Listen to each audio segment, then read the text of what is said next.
नमस्कार। तो आजकल की ज़िंदगी में हेडेक मतलब सर दर्द एक आम समस्या है जो कि कभी न कभी किसी न किसी प्रकार सभी ने एक्सपीरियंस किया होगा। तो हेडेक में ज़्यादातर लोग जैसे ही सर दर्द होता है हम घर में दवाइयाँ ले लेते हैं या फिर केमिस्ट के पास जाते हैं और 2-3 दिन दवा खाते हैं। और अगर नहीं ठीक ठीक हुआ तो उसके बाद हम सोचते हैं कि डॉक्टर को दिखाया जाए या फिर डॉक्टर के पास जाएं। आज हम जानेंगे कि अगर किसी को सर दर्द है तो वो सर दर्द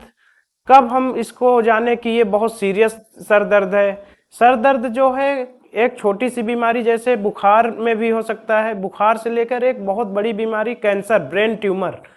तो सर दर्द कब हम सर दर्द को हल्के में ना लें, कब हमको सोचना चाहिए कि सर दर्द इस प्रकार का है तो हमको तुरंत डॉक्टर के पास जाना चाहिए, दिखाना चाहिए। तो आज हम जानेंगे कि जो सर दर्द है उसके रेड फ्लैग साइन या फिर अलार्म, ऐसे कौन से साइन हैं, ऐसे क्या क्या चीजें हो जिसको हमको अगर सर दर्द के साथ हो रही हैं तो तुरंत डॉक्टर के पास जाएं। तो red flag science of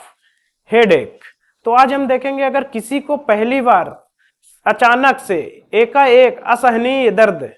sir में दर्द हुआ हो जो कि पहली बार हुआ हो और बहुत तेज, तो अगर इस तरह का दर्द है तो आपको तुरंत डॉक्टर के पास जाना चाहिए। दूसरा सर दर्द, अगर सर दर्द के साथ बुखार आ रहा है, गर्दन में अकड़न या फिर गर्दन जो है अकड़ गई है पूरी तरह और हाथ पांव में झुनझुनाहट, तो ये सब चीजें हो रही हैं तो हो सकता है आपको दिमाग में कोई इन्फेक्शन या फिर दिमाग में कोई टीबी का इन्फेक्शन या फिर कोई बैक्टीरियल इन्फेक्शन हो सकता है जिसके कारण वो बुखार के साथ भी एसोसिएशन हो सकता है सर दर्द का। अब तीसरी बात करें तो अगर ऐसा सर दर्द जिसके पहले कोई उल्टियां या फिर नोजिया वोमिटिंग हो रही है आपको सर दर्द के पहले और ऐसा लग रहा है सर फटा जा रहा है, तो कोई ना कोई ऐसा हो सकता है कि ब्रेन का प्रेशर बढ़ गया हो, उसके कारण से सर दर्द हो सकता है। सर अगर किसी को बीपी की बीमारी है और अचानक से सर में दर्द हुआ और साथ में अगर आपको बोलने में स्लरिंग ऑफ स्पीच, हकलाने लगे और हाथ पैर एक तरफ का शून्य हो गया और देखने में धुंधलापन, ये सब चीजें अगर सर दर्द के साथ होती हैं तो आपको तुरंत डॉक्टर को दिखाना है क्योंकि ये एक लकवा या फिर स्ट्रोक की संभावनाएं बन सकती हैं। चौथी बात करें तो अगर किसी को बहुत सारी बीमारियां हैं जैसे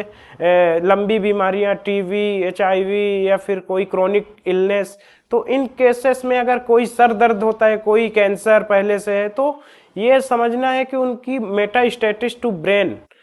कोई ना कोई ऐसा कैंसर जो कहीं पे हो और वो ब्रेन तक फैल गया हो, ये सब चीजें हो सकती हैं। कंडीशन में हम देखेंगे जैसे न्यू हेडेक इन प्रेगनेंसी, अगर कोई प्रेग्नेंट लेडी है तो उसमें अगर हेडेक होता है तो प्री एक्लेम्सिया, एक्लेम्सिया के सिम्टम्स मिल सकते हैं या फिर कभी कभी सीजर्स भी आ जाते हैं। तो ये सब ध्यान देखना है कि अपन को अगर प्रेगनेंसी के समय सर में दर्द बहुत ज़्यादा हो रही है या पोस्टपार्टम अगर प्रेगनेंसी के बाद बहुत ज़्यादा सर दर्द है तो भी अपन को सीवीटी, वेनस थ्रोम्बोसिस वगैरह अपन सोच सकते हैं। और इसलिए अगर प्रेगनेंसी के समय या प्रेगनेंसी के बाद बहुत सीवियर हेडेक है तो उसके लिए हमको डॉक्टर्स के पास जरूर जाना चाहिए। और 55 साल के बाद अगर 50+ कोई है और अचानक से बहुत तेज सर दर्द होता है तो भी ये वरीसम या फिर हमको चिंता करने की आवश्यकता है। ऐसा सर दर्द जैसे आपको जो सर में दर्द हो रहा है वो बेंडिंग, एक्जर्शन एंड ट्विस्टिंग, अगर नेक ट्विस्ट करने पर या बेंड होने पर बढ़ रहा है तो हमको सोचना है कि कोई पोस्टीरियर फोसा में अपने ब्रेन में कुछ चीजें हो सकती हैं जिसके कारण ये दर्द हो सकता है। या फिर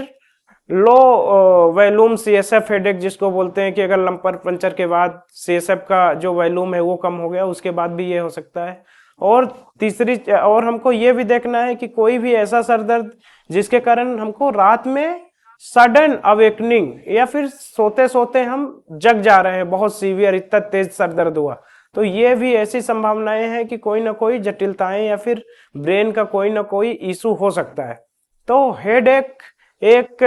बहुत ही गंभीर समस्या है और इसकी गंभीर समस्या को हम इसी प्रकार से जान सकते हैं कि अगर हेडेक के साथ कौन कौन से सिस्टम, या फिर इसके लिए हम एक मेमोनिक्स बनाते हैं स्नूप, मतलब हेडेक के साथ अगर किसी को सिस्टमिक इलनेस है, फीवर है, मैलेस है, वेट लॉस है और हेडेक सीवियर हो रहा है तो हमको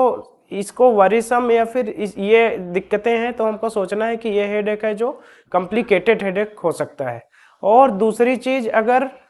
न्यूरोलॉजिकल सिम्टम्स जैसे मुंह का टेढ़ापन या फिर हेमीपेरेसिस, साथ में हेडेक बना हुआ है, तो सोचना है कि स्ट्रोक की संभावनाएं हो सकती हैं। और ऑनसेट जो है अगर सडन है, किसी का बहुत ही सडन ऑनसेट का हेडेक हो गया,